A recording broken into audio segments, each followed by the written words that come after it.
This is the Leo Clamaco podcast. Good family, man. Thank you. And just know that you had a lot to do with that. Us. It was, just to give you more backstory on that scenario, on that story that you told, I caught him twice with a sidekick to the face. And the third time, he grabbed my leg and flung me like 10 feet. I remember. And I was quite impressed. And I remember at the time I said, doesn't he get it? I mean, because I was seeing it from his point of view, how he should protect himself. Right. And so after the second time, I said, doesn't he get it? I mean, if it happened once, twice, it's going to happen a third, fourth time. Yeah. He's got to get it. So I was about to stop it because I said he's getting too close and he's not getting it. And I said to myself, if it happens a couple of more times, then we can move on to the next. Because I feared him getting, because in the heat, Right. you 100%. connect, and then injury is sustained. So I didn't want that to happen. But no, you caught him again too well. And that was enough for him. And for the record, I don't blame him. I have nothing against him. Yeah. I hold no guilt, no nothing, no malice. It was what it was. Yeah. But it was a great experience. Wonderful. We'll remember it. Yes. Yeah, Orhan and me, we were talking about that How is he? a while back. Interestingly enough, he had a bypass surgery. Really? Yeah. Maybe 2.5, 3 years ago. But he's still continuing, still training. He's still there. What a great man. Yeah. We're waking up at 5:30, summer camp to train, We're still doing it. That's awesome. We actually are talking about going to summer camp next year. Oh, my God. That would be amazing. This has energized us, and we want to get back into it. Well, Angelo has come back. He brought his son. That's awesome. Now, and his son now is, gung-ho. The son is practicing on his own almost every day, Really? Angelo tells me. Yeah. That's awesome. Since, not this year, since last year. He started last year. Mm-hmm. He came this year, and he's been more into it this year. He's gone really, really deeply into it. Thanksgiving, he incredible. was training. Really? I said, what? That's dedication. So it would be great to have you guys over. Oh, we would love that. Yeah, Jane has been coming. Really? Yes. She's a diehard. That's awesome. Her I only love hearing that. disappointment is there's nobody in Queens that she can train with. There's no school she can train within her area. But no, she's still dedicated. Yeah, looking for a place still. Kancho, how does it feel to know that you were a second father to most of us? Some of us, even the only father that we've ever known. What does it mean to you to be a father, and what does it mean to you that you were there for so many of us? That's an excellent question. I wanted very much to help. I found that I was blessed from childhood. I had a great childhood, as I told you. I had a great upbringing. I had amazing experiences. Out of every experience that some people would have thought was detrimental to them, I really saw them as an opportunity to improve on that condition. And I found that the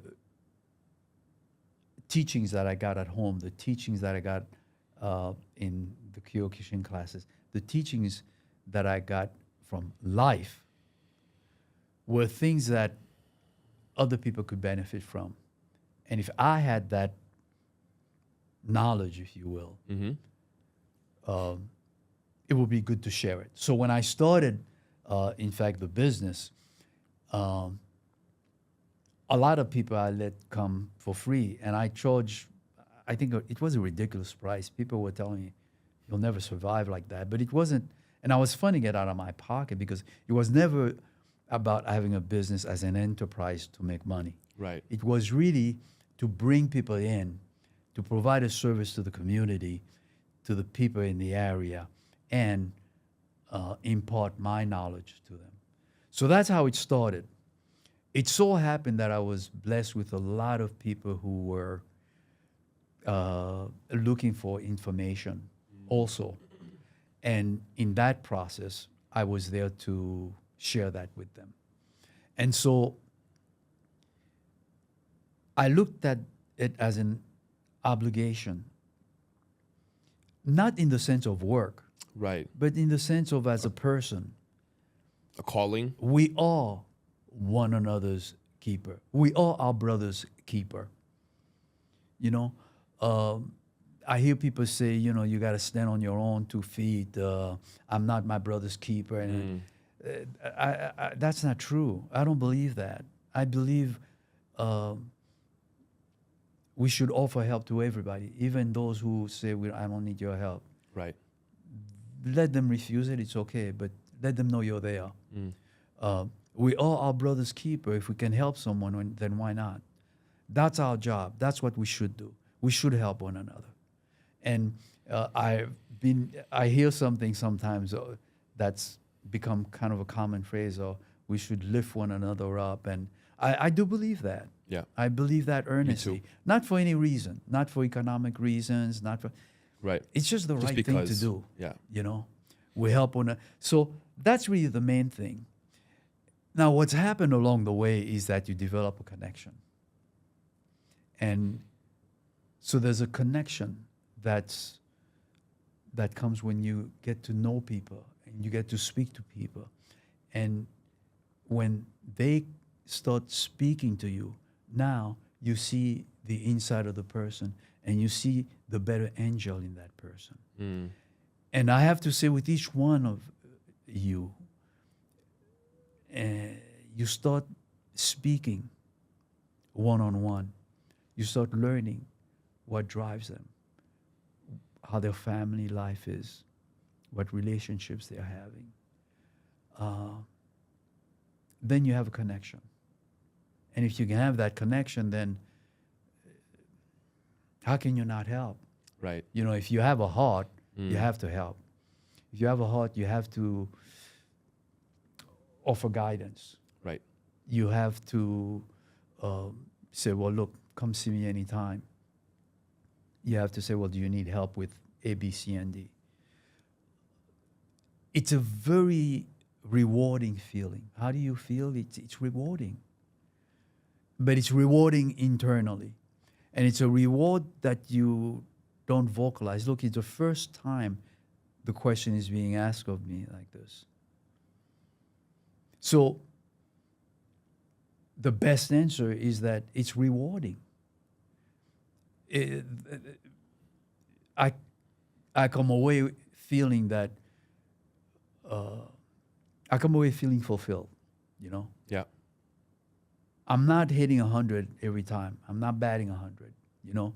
But I did okay on this one, this one, this one. I got 3 or 4 good ones, you know? I did work it out here. So you take those small contributions that you've made, and then it gives you all the motivation, all the energy to continue. And, you're not going to hit the next 97, but maybe you'll hit one after that. And so you keep going. And you know that it's worthwhile because you see the fruits of those communications, those conversations, that work that has been done with both parties. So totally rewarding, totally fulfilling. And when you look, particularly as you're getting on in age and you're looking at the younger generation growing and how they're contributing to society and their contributions to their family, it's all worth it, you know. It's a beautiful, beautiful experience, a beautiful life, total fulfillment.